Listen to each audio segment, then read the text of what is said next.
Hello, and welcome to a panel discussion about unlocking the human potential in the future of education and work. My name is Christina Zdanowicz. I'm a senior writer at CNN Digital, and I've written quite a bit about teachers, students, and education. I'm your moderator for today. As workers have returned to the office and schools have had to adapt to the pandemic, we've seen so many things change. The Great Resignation and hybrid schedules are changing the workplace. Teachers in our education system have taken on way more responsibilities inside the classroom, all while trying to keep students safe.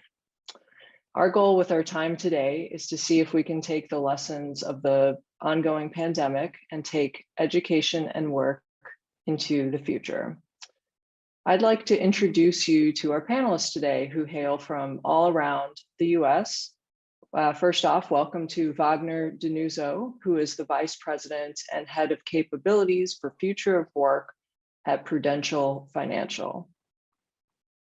We also have Esther Wojcicki, an award-winning educator and journalist. She's the co-founder of Tracked.app, a gamified learning platform, and founder of the Palo Alto High Media Arts Program.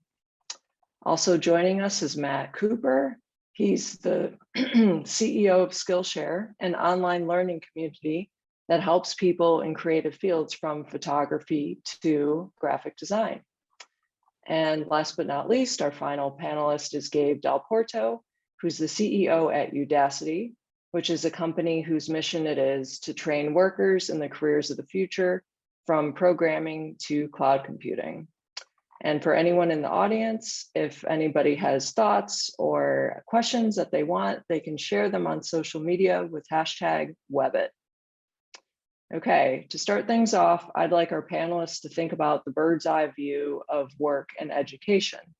So question for any of our panelists: what's the best way to unlock the human potential, whether it's a student in a classroom or an adult learning online? And I'll take two responses. I can start off maybe with a story about human potential. About a decade ago in 2011, two university professors at Stanford decided to put their AI course online.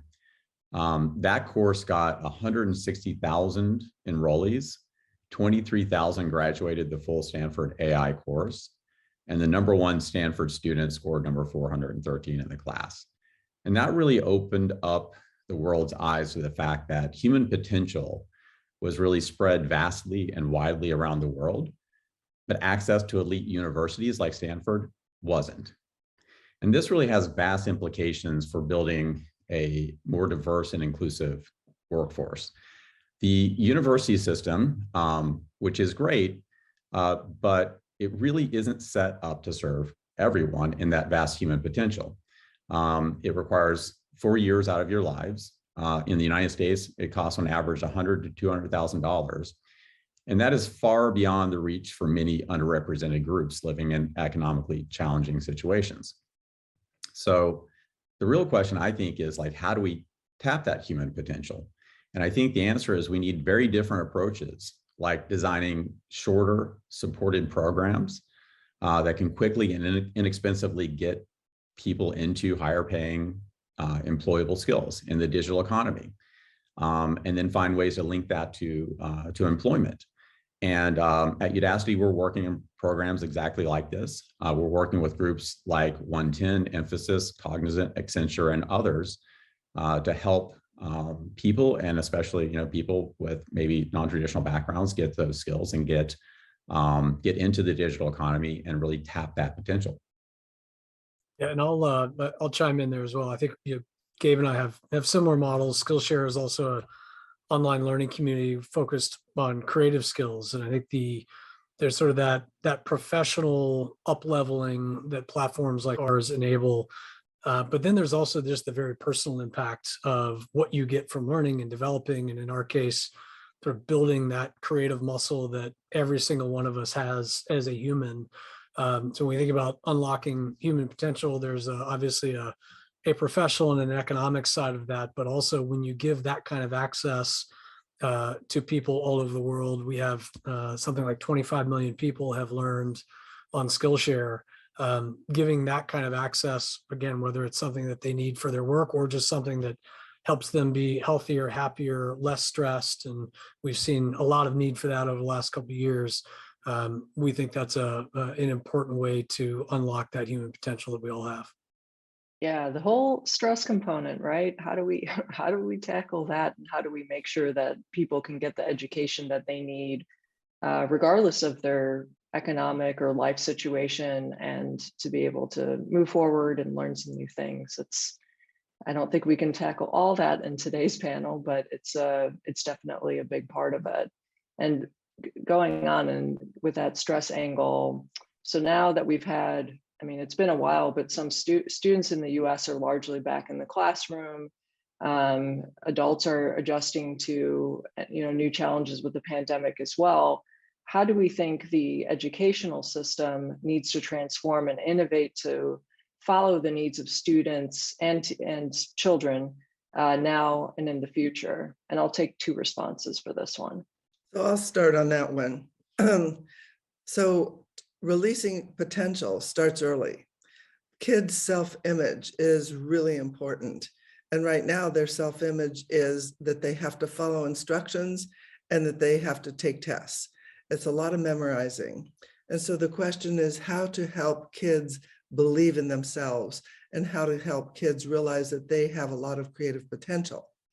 And so that is one of the things that I'm focused on, actually upper elementary and middle school. And as you know, the depression rates among high school students and college students is really high. And one of those reasons is because they feel they can't do anything right. So that's why I helped to create this program that I think you can see my slide here tracked, because it was helping kids teach each other, peer-to-peer learning. When one kid teaches another kid, they learn more, and the older kid or the other kid that's teaching is empowered to, and they feel like they are in a special position. And so that's one of the reasons that I'm very interested in that age group, because how they feel about themselves in middle school and high school determines how they feel about themselves in life. This is interesting. This is Wagner. I come from Brazil, and my education was public schools in Brazil. Wasn't that great. I don't think I learned that much. But the reality is, it was a military country at that point. And I came to the United States. I became a social worker. So I have a clinical background, and I was on employee assistance programs. And I see the stressors, the mental health issues, more connected to us not being able to create the conditions in which people can unlock their best talents. So I do agree with you. We need to create environments where people feel that they can be their best selves without fear of retaliation or fear of being criticized and judged. So I think it's more about creating the environment for kids to really allow themselves to expand their expression. It's about expression. And I do want to say one thing about those who didn't have the opportunity like me. I came to this country knowing very little from school, so I have no English either. There's always time to turn around and start being curious and learning. So I don't want to say that those who didn't have the backgrounds and the experience in the schooling that they deserved are in a deficit, because there is always time for you to be curious and unleash your talent. I do believe in that. Yeah, I agree. There is time, and that's what Skillshare is doing, and that's what Udacity is doing. And what I'm trying to say is that you can start early, and we don't have to have a whole group of kids. 50% of American students are depressed. We don't have to have that. I mean, and we're doing that because we are so bossy. We tell them what to do all the time. And just think about 7 hours a day, kids are in school, and what are they doing? Listening and doing what the teacher says. So can we change that? And so it would be nice if we could. Yes. Yeah. I guess just one other comment there, just the structure of education where it's a finite period. You have 12, 13 years of primary education, you've got your 4 years of college, and then boom, you're done. And I think what, again, Skillshare and Udacity are seeing and what we're trying to solve, it never ends. And with the rapid pace of change, there's always a new technology, there's a new process, there's new industry, there's something new coming up. And, the old model of going back to university or even going to a local community college to learn, they can't create the curriculum fast enough to keep up with where the world's heading.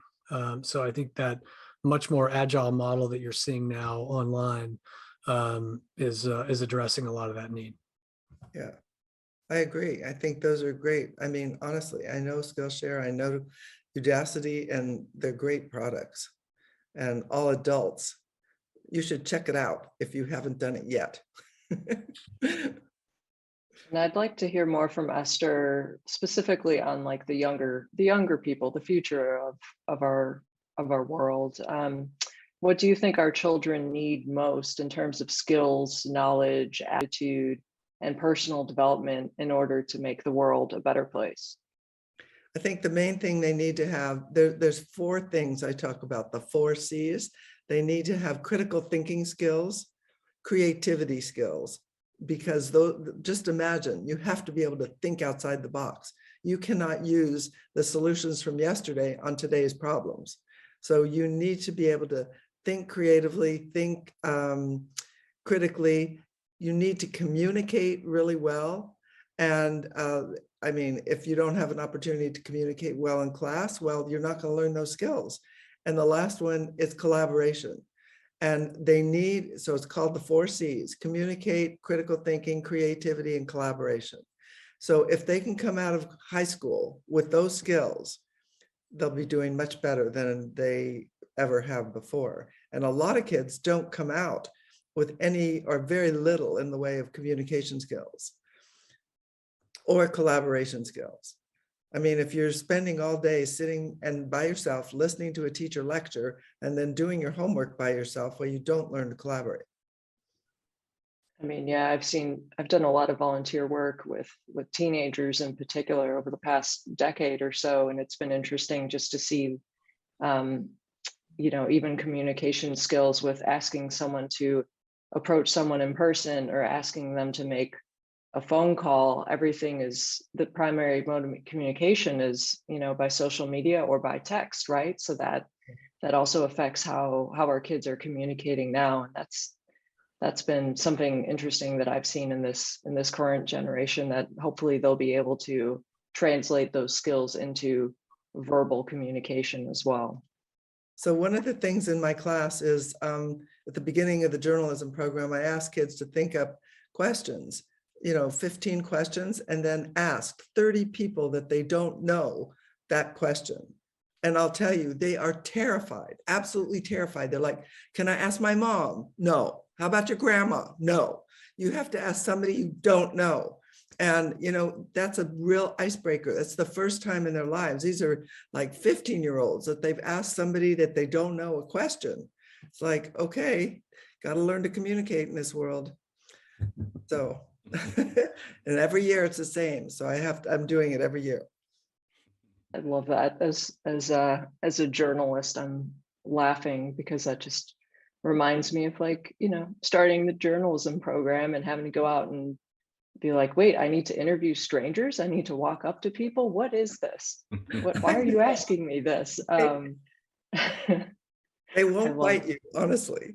Right. No, they won't. They won't bite you. Now I call strangers all day long. So it worked out for me.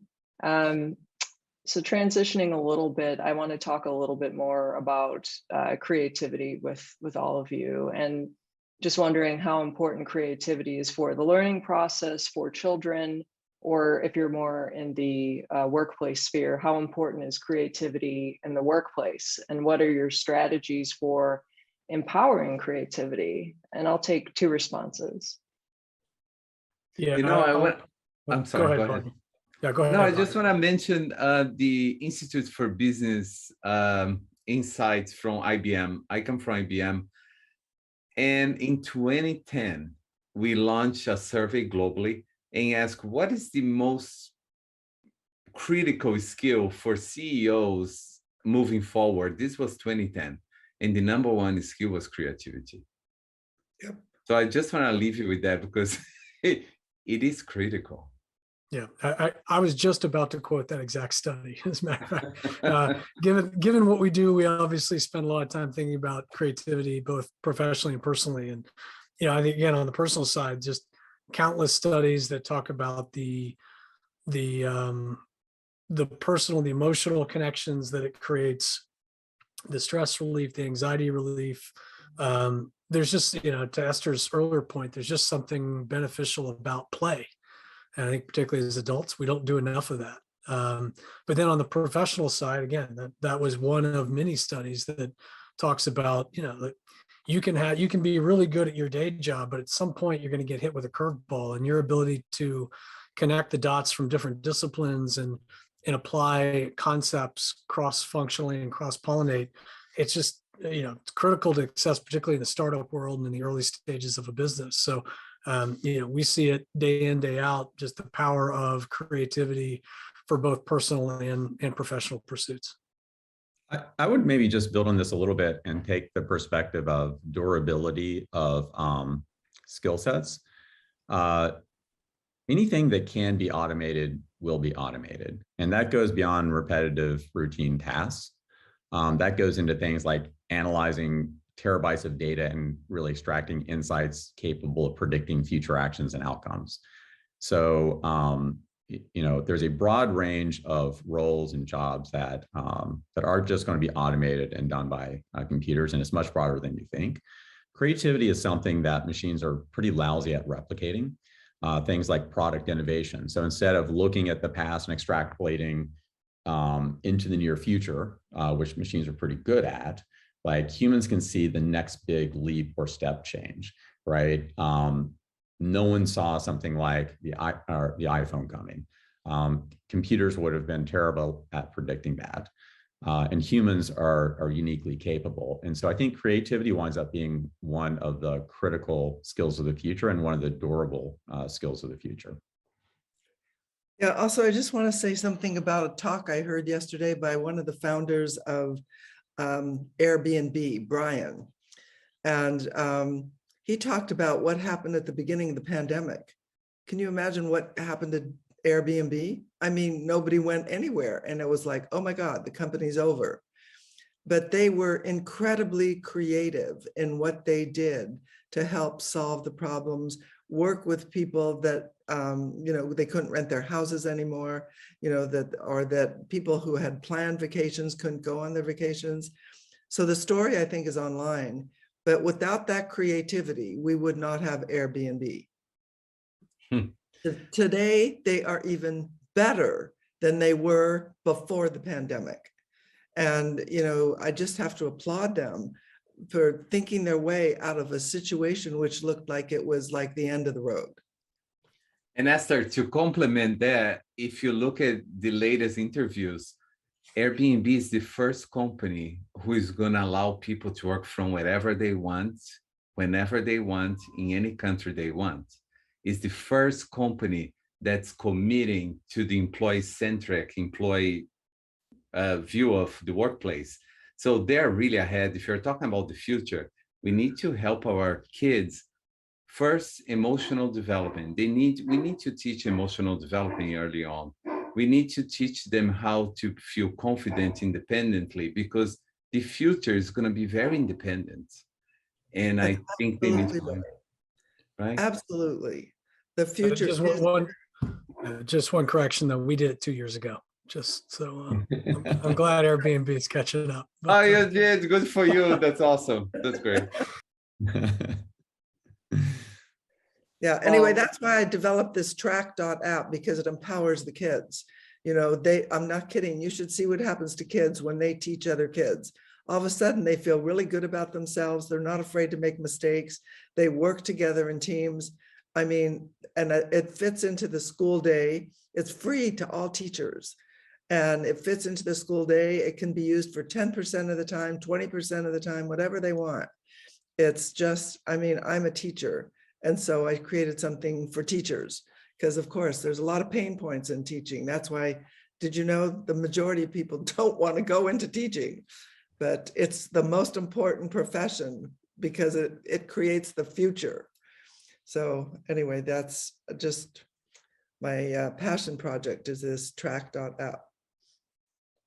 Thank you, Esther. And I'd like to, Matt, since you were just hopping in, I'd like to go back to you to talk a little bit more about the workplace. And I was wondering if you could talk about the importance of digital skills versus soft skills, and what are the most important skills that every person should try to develop to have a prosperous life? Yeah, I mean, it's funny. I think the digital versus soft, the answer is yes, you need both. And we see a lot of it. I mean, we see people who come in thinking, hey, I really need to get up to speed on, the latest Adobe software so I can change careers, get that next promotion, take on these new clients, that type of thing. But then inevitably, presentation skills, communication skills, writing skills. If you do great work and you can't communicate it to anybody, you're kind of stuck. So we see a lot of that, particularly on the enterprise side of our business. You wouldn't necessarily think of Skillshare as, given our creative focus, as a sort of a broader enterprise platform, but a lot of our enterprise customers are coming to us looking for those other things that they're not getting from other platforms or through other learning management systems. So we see a lot of demand for both, and I don't think you can really pull the two apart. You really need both to be successful in the world we're living in. And Christina, if you allow me to say this, Esther, I have 3 C's for the workforce, and I truly believe in them because leadership is a core skill nowadays for anybody entering the workforce. So my 3 C's are curiosity, to always grow learning as a habit, courage to take new steps, even when you don't know the way you want to go. It's important to take the first step. And compassion because without compassion, we don't allow ourselves to see the other next to us.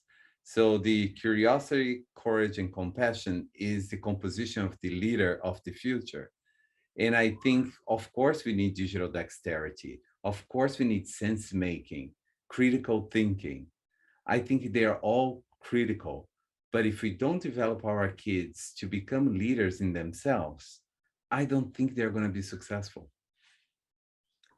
Yeah, I agree. Curiosity is really, and the courage to explore that curiosity. You can't just be curious and then be quiet about it. You actually have to take action. And that is so important. And it's really important for kids, but very important also for adults. Adults sometimes forget how curiosity is really the key to understanding and to improving. I agree. And Gabe, I've got a question for you. So staying on the work side of things, what is the importance of digital innovations for the future of work, and how can they be used to disrupt global problems? Yeah, I mean, the future of work is digital, and the world right now is going through a massive skills crisis. On the one hand, McKinsey predicts something like 1 billion jobs are going to be disrupted due to AI, machine learning, and automation. So the jobs and the skills of the past are rapidly changing and evaporating. In fact, the half-life of skills today is about 4 to 5 years. So anything you know today is going to become obsolete. That's not great news for people without modern and digital skills. On the other hand, employers literally can't hire enough people with the digital skills of the future.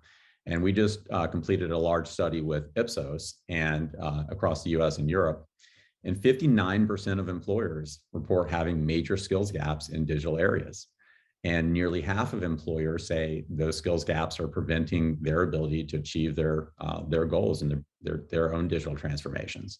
So there's huge lack of skills and employees with these high-paying digital skills, and there's millions and hundreds of millions of people who are being disrupted on the other hand. And the problem is bridging that gap, right? How do you help people transform from either older or skills that are becoming obsolete into kind of a modern set of skills that really pay a lot of money and have almost unlimited demand on the employer side. And just as an example of this, we're working with virtually every top automaker who are themselves going through massive transformations. The automobile industry is shifting from the internal combustion engine to electric. It's shifting from, a century of mindset that it was all about the hardware into, the present and the future, where, the value of the car is really all about the software and the user experience. And they're struggling, right? And so we work with them to reskill their workforces in these new modern skills as an alternative to the traditional mode of let's just fire these people and hire some different people, because guess what? You can't hire these people. They just don't exist. There's not enough people with modern programming skills. There's not enough people with data science skills. There's not enough people who are experienced in teaching cars how to drive themselves. And so there's a huge transformation happening, and the future of the world is digital, and the challenge is getting people those digital skills. But I think, I'm kind of an advertisement for both of your companies, Udacity. I know what they do. And I just think it's so great if you can do it from your living room or your bedroom, and the same with Skillshare. People should not be depressed and worried about their jobs. They just need to go online, take a, be creative, take a risk and try one of those companies. And honestly, you can change your life, and you don't have to, spend $100,000 at a university. You can do it online. Yeah. That's right. I love what you say about just taking that step, taking that risk. And Wagner too, having the courage is so true, right? It is, no matter what you want to do, it is achievable. It just requires some effort and some persistence, and you can achieve that. That's right. But I have to say, Christina was also talking about how they can actually change the world through this process. And I think we cannot deny the accountability that senior executives in companies today have to create the environment where all this can happen. Because if you upskill and reskill folks and there is no opportunity to apply the skill, we know what happens. So there is an accountability in the private sector today to allow and create new environments where people, individuals can truly use their skills. It's not happening yet. So we cannot forget that there is an educational system that needs to do empowerment in education, but there is the private sector that needs to create the conditions for this to be fully utilized. So, yeah, I guess one, I don't know that I necessarily disagree with that, but I think one dynamic we're seeing with the movement toward the gig economy, online learning, all these other things, like someone who's taking classes on Udacity or Skillshare, they're just inherently more motivated. I mean, I went to college. I had my parents paying the bill, writing me to make damn sure I made good grades and got their money's worth. The people who are paying their own money to learn through our platforms are just inherently more motivated and more eager. And I think, they just have a different set of incentives. And similarly with the freelance economy, the gig economy, if you're an independent contractor, if you're a freelancer, if you're on a platform like Upwork or you're working independently, if you don't hustle, you starve. And so I think there's a different level of motivation and incentive. So I agree that yes, I think the CEOs and corporate leadership need to create these opportunities, but I also think there's sort of this weird government resistance to a lot of these gig economy and freelance economy models that I actually think we should be adding fuel to the fire and giving people more opportunity to run their own show and act like their own business and invest in themselves, as opposed to sort of creating weird, and very vague and nebulous employment laws around you're an employee or you're a freelancer. I think we need to fix that and make it a little more fluid so that people can invest more in their own careers in this way. Agreed. I think you're absolutely right. I mean, to turn some of that on its head, do we think that some of this, though, yes, there are people who are go-getters and are going to take that online coursework and try to learn something new, right? But isn't there a total accessibility issue for people who don't have high-speed internet? And there are plenty of people in this country who don't, or who don't have those kind of funds and abilities to be able to do this, or they work two jobs. Like, how do we get those people the education that they want and need, and make it more accessible and make it something that they can actually do? So I just want to say that, you can always use your computer at Starbucks, and all the public libraries have high-speed internet. So there are ways to do it. It's not easy for people in low-income areas, but it's not impossible. Yeah, but I have to say there is a large population that don't feel they have access or don't feel empowered to do it. So we need to think about the mental health of our youth, because depression does not allow you to get out of bed. Depression does not give you creativity or a spark in your ideas. So we need to take care of our people in their environment, make sure they have access, like 110. Some companies are doing the right work. Jobs for the Future, for example. They're doing a fantastic job combining government solutions with the private sector. But also we need to start allowing companies to actually not only hire people to work, but hire people to learn. So I think in 5 to 10 years, you're going to see that job descriptions have 10% of the time allocation for continuous learning. And if we do that, I think we are going to be in a better place. Yeah, and I would say, like, you mentioned 110, which is an amazing organization. Their mission is to train 1 million people who represent as Black, and on, highly employable skills, and get them 1 million jobs, right? And it's all scholarship based. We're actually working with them to provide some of the training. But I think there's also a significant role of employers in terms of helping to give back to the community and fund these types of scholarships, not just university scholarships, but other, more practical, more direct line of sight to employment scholarships. And then step up in the hiring process and change their hiring criteria from, oh, you need a 4-year degree for this, to, no, actually, you just need the specific skills for this job, right? And being more inclusive in their hiring practices. I can say, like, having worked with the US government, I could not be more disappointed in our country's ability to react to this employment crisis, and to find really creative and innovative ways to solve this. I mean, almost all of our funding goes to the university system, and what doesn't go to the university system is really stuck in like a 60-year-old law that is not set up to deal with the present. And there's very little political appetite to deal with this. So I think our government is frankly just going to fail. And it's the responsibility of individuals and enterprises to fill that gap. I'd like to go back to something that Wagner has been touching on, but I want to hear more about it in depth. What are your strategies to create an atmosphere in the workplace that supports people to be the very best version of themselves and unlock their potential? I'm so passionate about this. I just want to give you two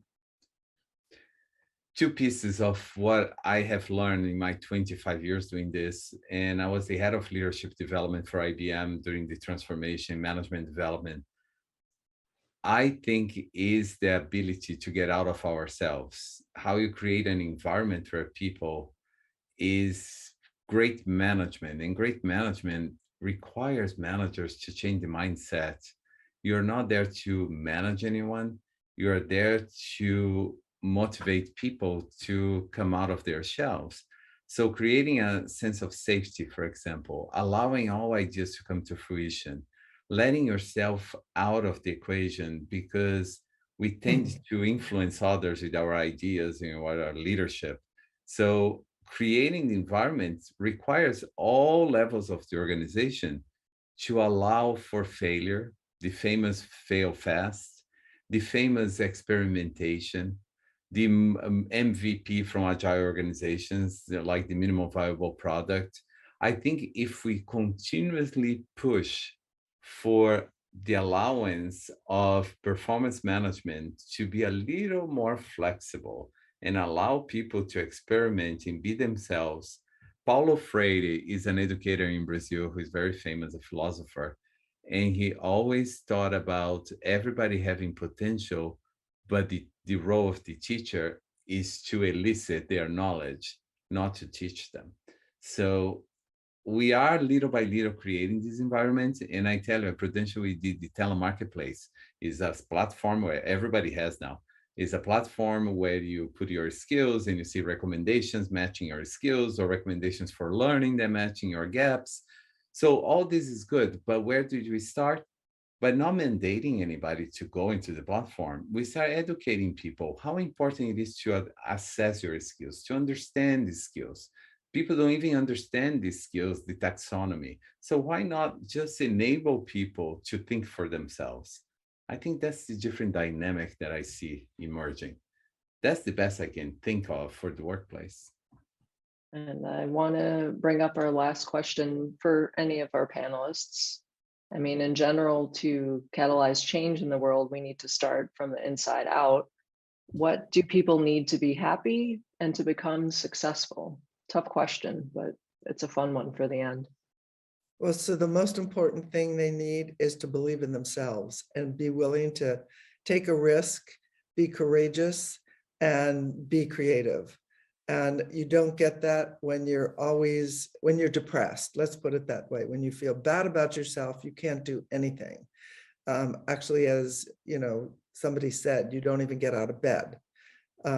So that's the main thing. And that's one of the things that all these online learning companies are trying to help people have is more opportunities in the world. And so just be courageous and take a course.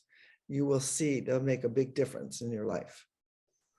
I guess just to piggyback on that, what we've seen, and again, so if you look at all the current research around sort of the loneliness epidemic and the depression rates, I think there's just a support mechanism that people need to take that step and to be brave and to be courageous and to try these new things. And we talk a lot about Skillshare members coming for the content, but staying for the community and feeling like they are part of a true membership. And there's other people around them that share their interests. And it's, even for me, I uploaded the picture of my crappy bird that I drew. And, there's sort of this emotionally exposed moment where I don't know if anybody's going to like it or people are going to laugh at it. And there's plenty of platforms where had I uploaded it, I would have been shredded.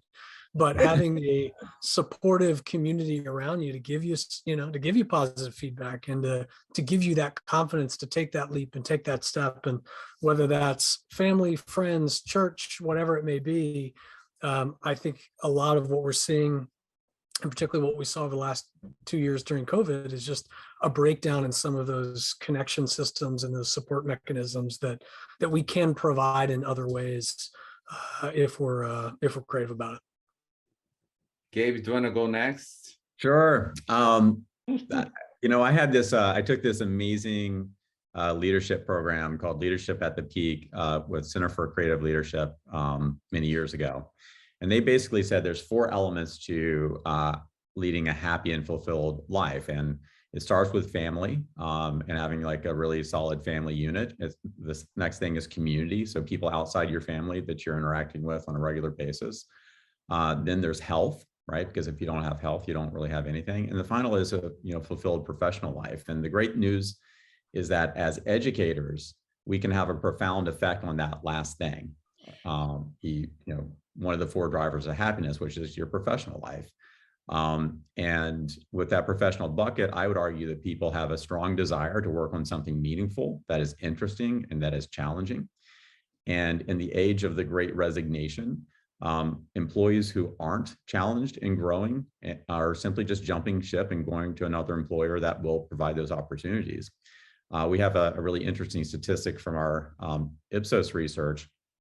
80% of employers who offer learning and training to their employees think they're doing a good job, and only 45% of employees actually agree. So that means 55% of employers are kind of dissatisfied with the level of support they're getting from their employers. So I think there's a really great opportunity for employers to kind of lean into this and to rethink how they're engaging with their employees. and making sure they're not just investing in their training, but also, I think Wagner mentioned this, but also linking that to the ability to use those new skills and deploy them and actually grow and not just learn for learning's sake. So I think we have a great opportunity to contribute to that happiness. I love what you said, Gabe, because people say sometimes the workplace is your family. No, it's not your family. I think it's a community. Workplaces are communities that everybody has responsibility for the health and well-being of everyone. And if we think that way, logically, we allow for the hierarchy to lessen and allows people to think that they're not less than the leader because they're smart, they're experts. We need to stop the hero leader, the leader hero, where there's these experts who you can never attain the level of knowledge that they have. I think that's a fallacy, by the way. So we need to teach our children to be team players. How do we help everyone to have a share in contributing to value? And I think that's the future. The future is about teams. And they're not intact teams. They're cross-functional teams. They're working with different teams, different countries.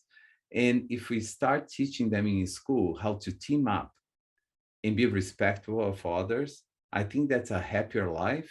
And the other one is spiritual. Coming to a place where you see yourselves for an individual, valuable for who you are, and be mindful that actually the comparisons are just there because there's a lot of anxiety in the environment. If you start allowing yourself to observe for what it is, you see that you have a value that others don't see, but you have to see it for yourself. So I think happiness is an inside-out movement, but we cannot deny the idea that we all get mental health crisis. I had my team yesterday and I asked them, can anybody share any difficulties you had mentally, because May is Mental Health Month? It was beautiful to see the vulnerability that everybody showed in actually having to access mental health services, even medication, and try to overcome pieces and times in their lives. So I think it's physical. Everything will get better. And I think getting happy is understanding patience. I just want to add one thing. You know, I wrote a book called How to Raise Successful People. It's in 27 languages around the world. It's a bestseller. And one of the most important things that I talk about in the book is community and kindness. And we can't overemphasize that.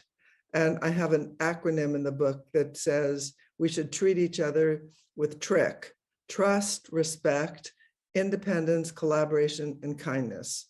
So I think it makes a big difference to all people to be, you know, part of a community, be trusted, be respected, and be given all the independence that you need to be able to accomplish the things you have as your goal. Esther, you have raised some of the most successful children on the planet. I'm going to go buy your book right now. Yeah. Good. I'm happy to hear that. And we are all children until we are not here. So that would be valuable. That's true. Well, thank you everyone for an invigorating and insightful conversation and for joining us for this panel on Webit. This is about the end of our time here. So see you guys next time. Thank you. Thank you very much. Bye. Bye.